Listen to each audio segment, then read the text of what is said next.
आणि यानंतरची एक मोठी बातमी आहे कळवणमधून। कळवणमध्ये सध्या पोलिसांवर दगडफेक करणाऱ्यांच्या मुसक्या आता आवळणार आहेत। तरुण बेपत्ता झाल्यानं दगडफेक झालेली होती, मात्र हा बेपत्ता तरुण त्याच्याच घरात सापडला।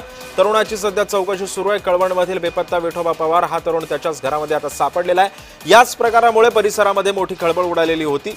पोलिसांनी तात्काळ गुन्हा दाखल न केल्यानं संतप्त आदिवासी बांधवांनी कळवण पोलीस ठाण्यावरती सुद्धा दगडफेक करत आंदोलन पेटवलं होतं। याच घटनेनं तालुक्यामध्ये तणाव निर्माण झालाय। बेपत्ता म्हणून 2 दिवस गावामध्ये खळबळ माजवणारा विठोबा चक्क स्वतःच्याच घरातून सापडल्यानं सर्वत्र आश्चर्य व्यक्त केलं जात आहे।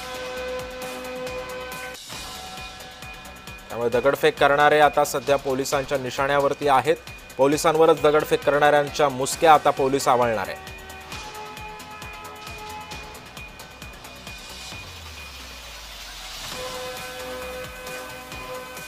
कळवणमध्ये जी दगडफेक झालेली होती, ज्या तरुणावरून ही दगडफेक झालेली होती, अखेर तोच तरुण त्याच्याच घरामध्ये सापडलेला आहे।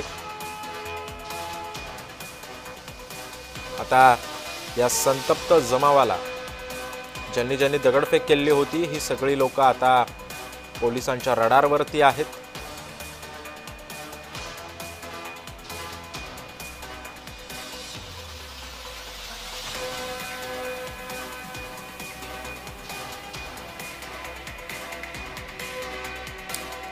त्यामुळे सध्या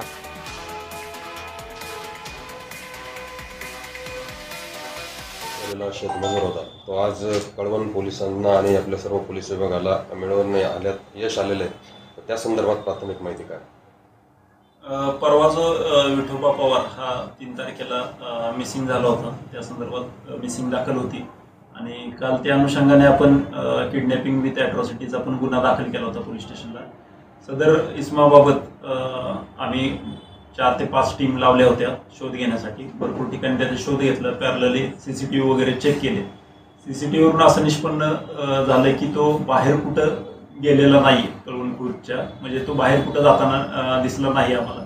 त्यावरून आम्ही कळवण खुर्दमध्येच जास्तीत जास्त लक्ष देऊन जी शेती आहे मक्याची, इतर ठिकाणी लक्ष देणं वगैरे ह्या गोष्टी सुरू केल्या आणि काही विश्वसनीय माहिती मिळाली आम्हाला की तो त्याच्या घरामध्ये असण्याची दाट शक्यता आहे।